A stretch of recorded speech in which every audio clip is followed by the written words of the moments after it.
Jode. We had the ceremonial wedding the baby's head last night. Belly's just learning how to ride a bike.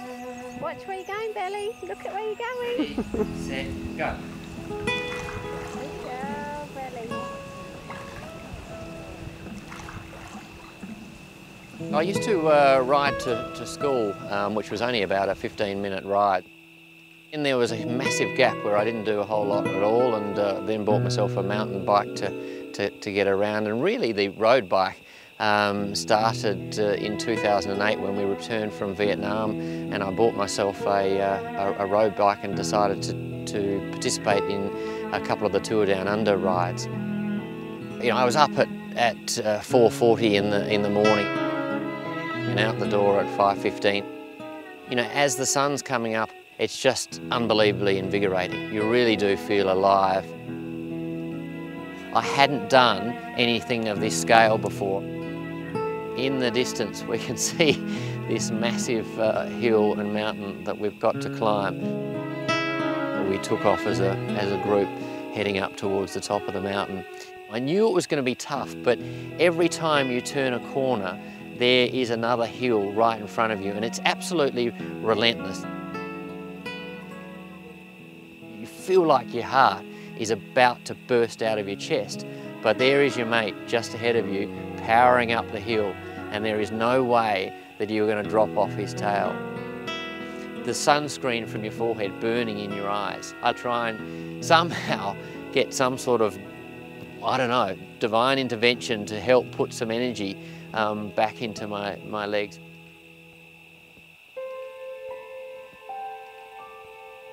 We'd moved to Vietnam in 2006, and we'd been 2 years into a wonderful experience. We really were having the time of our lives, and the kids were having a great time too. And we were almost pinching ourselves thinking, how good is this? Jodie was a very giving person. She volunteered at the orphanages in Vietnam. She also volunteered at the international school, and Jodie got massive fulfilment from that.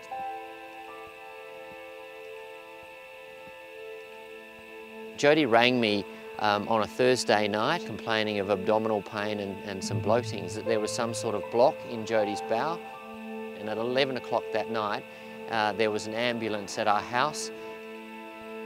Jodie had a very successful operation, but 3 or 4 days later we got the worst news that we could possibly get, and that was the fact that the cancer had spread.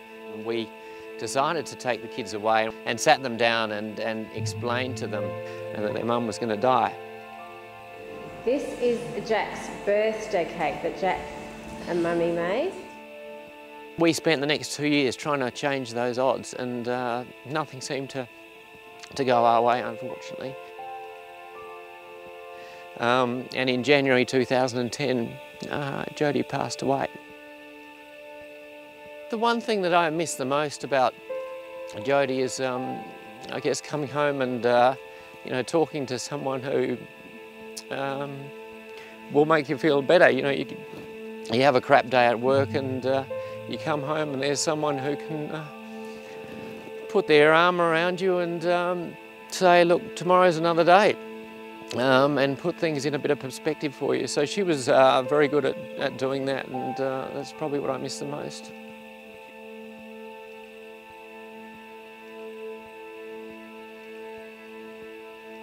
In 2010, I set up a foundation, the Jodie Lee Foundation, and that was following the death of my wife from bowel cancer. For what I'd experienced and what Jodie had gone through, it was a massive opportunity for me to try and, of an awful situation, make something good come of that, because I don't want anyone else to have to go through what Jodie and I went through.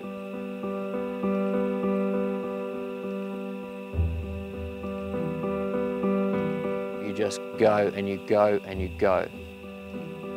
You sort of feel like you are a team and a unit, all trying to get up to the top of the hill together.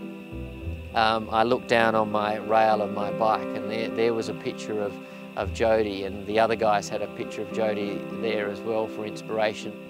The amount of pain that I was going through, I knew was just, you couldn't really even compare with the struggle and the amount of pain that Jodie had to go through.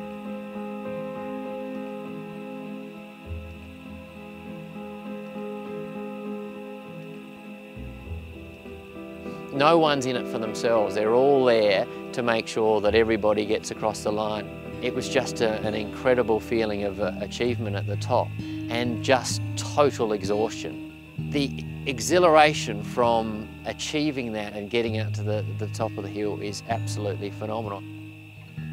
I feel like there's a huge part of Jodie in the Jodie Lee Foundation, and I guess when you talk about the values of the foundation, they were values that we held dear in our relationship. You know, honesty, integrity, vitality. When we started the bike ride, it was really a very short, one-off thing that I said to Nick, hey, I want to do this, I want to help.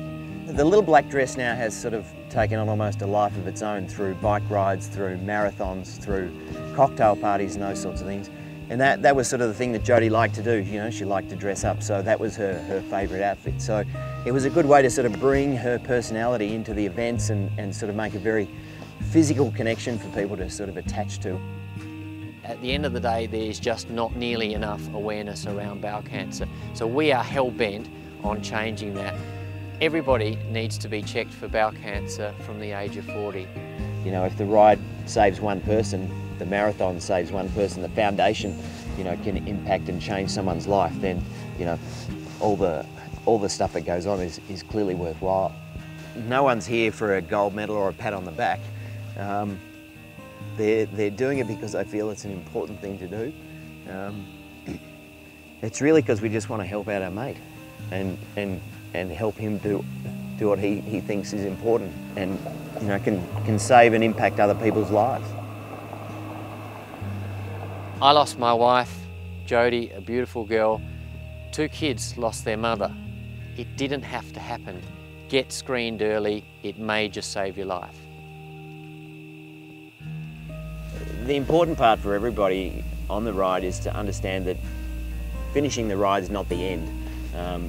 The opportunity is to then continue to talk about what the foundation does and the importance of the work that's going on, and most importantly the need for screening and testing of people. So that message needs to continue to be shared, and that's what the guys on the ride will do as they go off and tell their own personal stories now about this week of riding their bikes from Canberra to Melbourne.